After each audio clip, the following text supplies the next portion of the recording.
पान लगे हो है? या देसी मुर्गा प्रेशर कुकर में पान लगे हैं। ठीक है जी, देसी मुर्गा पाता। ठीक हो गया जी। एक बार सर कितने को टमाटर पा रहे हो तुम? सर जी ये 200 ग्राम। 200 ग्राम टमाटर है। 1 kg में 200 ग्राम। ठीक है जी। ठीक है। 200 ग्राम टमाटर पाते हैं। 100 ग्राम प्याज। 100 ग्राम प्याज यहाँ हसबे जाकर भी कर सकते हैं? जी कर सकते हैं। ठीक हो गया। नमक। ठीक है सर, कितना नमक पाया सर जी? 1 चम्मच स्पून जो रहते वाला। ठीक है जी। हल्की सी रेड ਇਹਦੇ ਵਿੱਚ ਦੜਾ ਮਿਰਚ ਵੀ ਸੀ ਨਾਲ जी मिक्स है। मिक्स है? पाउडर मिर्च हो गया। ठीक हो गया। ठीक है जी। ये हुन ਅਸੀਂ ਪਾਣ ਲੱਗੇ ਹਾਂ ਲਸਣ ਵਾਲਾ ਪਾਣੀ। ठीक हो गया सर। ठीक है जी। ये लहसुन वाला पानी आ गया।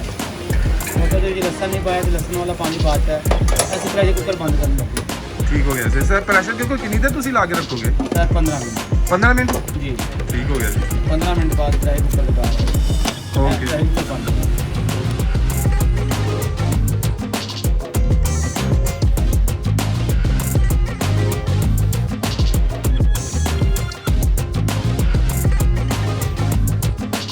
तो सर हुन अगला मरहला का की शुरू होएगा? ये हम टमाटर से छिलका उतार रहे हैं। ठीक है। छिलका उतार के टमाटर ब्रेक हो जाएंगे। ठीक हो गया। ठीक है जी। टमाटर से ब्रेक हो जाएंगे उसके बाद बटर पकाएंगे।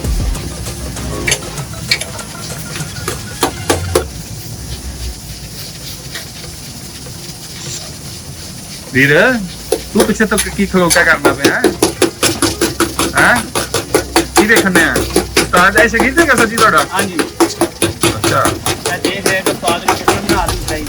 ठीक हो गया। बनाना तैयार है।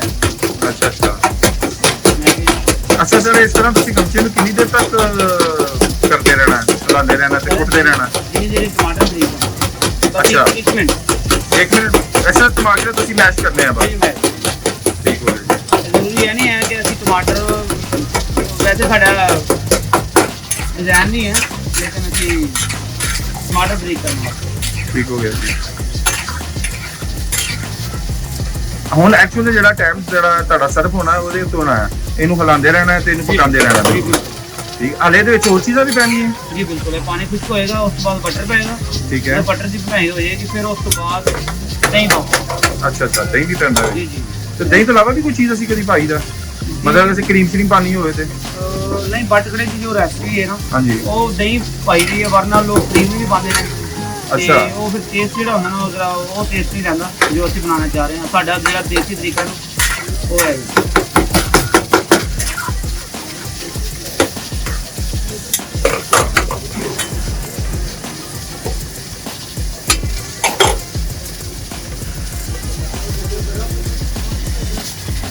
अच्छा जी इकबाल साहब इन्हों मतलब है कि थोड़ा टाइम लगेगा साडा? जी ठीक हो गया। 10-15 मिनट लगने में तैयार होने से 10 तो 15 मिनट लगेंगे। सही हो गया जी। 10 से 15 मिनट इंशाल्लाह। ठीक है। देसी मुर्गा ਜਿਹੜਾ ਖਾਣਾ ਦਾ 1 घंटे ਦਾ ਟਾਈਮ ਹੁੰਦਾ। ठीक हो गया। ਲੈਣਾ ਸਾਡਾ ਟਾਈਮ ਹੁੰਦਾ 1 घंटे ਚ ਲਾਜ਼ਮੀ। मतलब 1 घंटे ਚ मुकम्मल ਤੁਹਾਡੀ ਤਿਆਰ ਹੋ ਜਾਏਗੀ? ਹਾਂਜੀ ਬਿਲਕੁਲ ਤਿਆਰ ਹੋ ਜਾਏਗੀ। ठीक हो गया। अच्छा सर ਤੁਹਾਨੂੰ ਕਿੰਨੀ ਦੇਰ ਹੋ ਗਈ ਇਹ ਕੜਾਈਆਂ ਦਾ ਕੰਮ ਕਰਦੇ ਹੋਏ? ਮਤਲਬ 22 ਸਾਲ ਹੋ ਗਏ। 22 ਸਾਲ ਤੋਂ ਤੁਸੀਂ ਕਰ ਰਹੇ ਹੋ? ਮਾਸ਼ਾਅੱਲਾ ਸਰ ਮਾਸ਼ਾਅੱਲਾ। ਕਰੀਬ ਨਾਲ ਮਾਸ਼ਾਅੱਲਾ। ਤੇ ਫਿਰ ਤਾਂ ਬੜੇ ਫੈਨ ਹੋਣੇ ਤੁਹਾਡੇ ਕੜਾਈ ਦੇ ਹੈ? ਹਾਂਜੀ ਅਲਹਮਦੁਲਿਲਾ। ਲੋਕੀ ਜਾ ਕੇ ਸਪੈਸ਼ਲ ਤੁਹਾਨੂੰ ਕਹਿੰਦੇ ਹੋਣਗੇ ਸਰ ਤੁਸੀਂ ਬਣਾਣੀ? ਜੀ ਬਿਲकुल।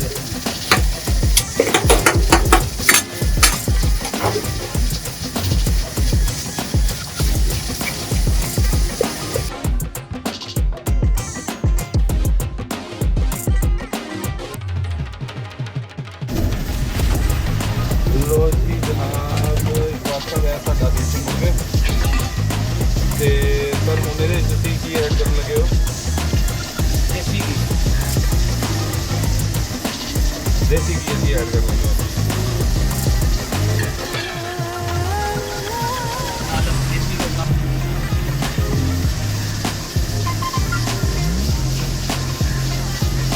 ਲਓ ਜੀ ਮਾਸ਼ਾਅੱਲਾ ਬਟਰ ਵੀ ਐਡ ਹੋ ਗਿਆ ਜੀ।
अच्छा मिठे ही होंगे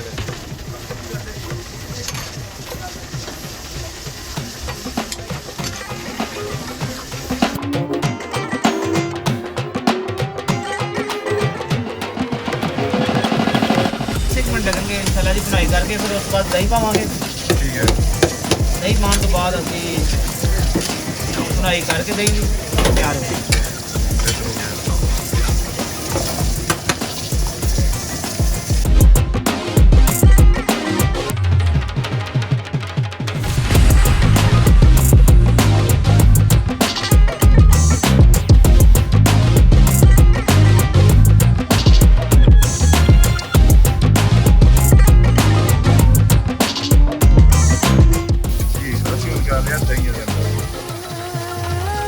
दही पाने बस सर कितना को टाइम लग जाता जिन्ना सी लाना चाहिए सर 5 मिनट 10 को लग जाते सर की होएगा तो ज़्यादा एक्स्ट्रा हो जाएगा अच्छा मैं तो 15 मिनट सोची बैठा तो 10 ही घंटा ज़्यादा एक्स्ट्रा हो जाएगा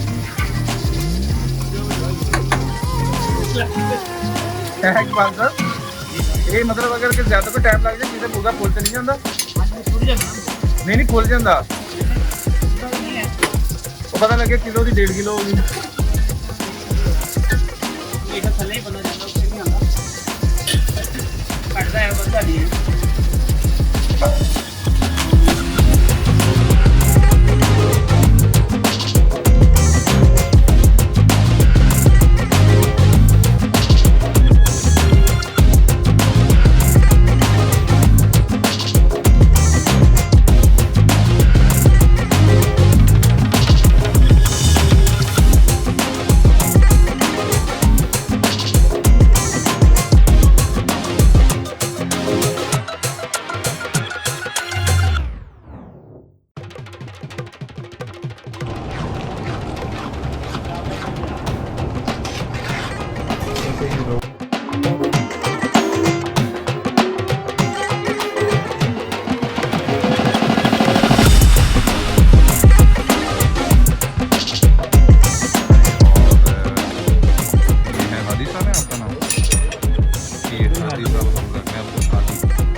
तो गाइस मज़ा तो काफ़ी आ रहा है and I will enjoy this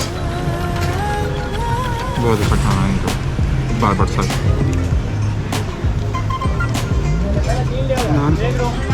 amazing taste है बेहतरीन अमेजिंग सब कुछ बेहतरीन है अभी स्पेशली जो मैंने का रोगनी नान खा रहा हूँ वो भी बहुत मज़े का मतलब इतना वो सॉफ्ट है और इतना मज़े का है कि अमेजिंग और इकबाल साहब के हाथ की कढ़ाई तो बहुत आ रहा है तो मैं रेकमेंड करूँगा तमाम लोगों को कि जो भी यहाँ आए वो लाजमी इकबाल साहब के हाथ में बनी हुई कढ़ाई ज़रूर खाए आपको इंशाल्लाह बहुत मज़ा आएगा अगर आपको हमारी वीडियो अच्छी लगी है तो लाइक कीजिएगा शेयर कीजिए और सब्सक्राइब कीजिएगा तो स्टे ट्यूनर्स हम आपके लिए डेली कोशिश करेंगे वीडियो देखें ओके जी टेक केयर अल्लाह हाफिज़ थैंक यू बाय बाय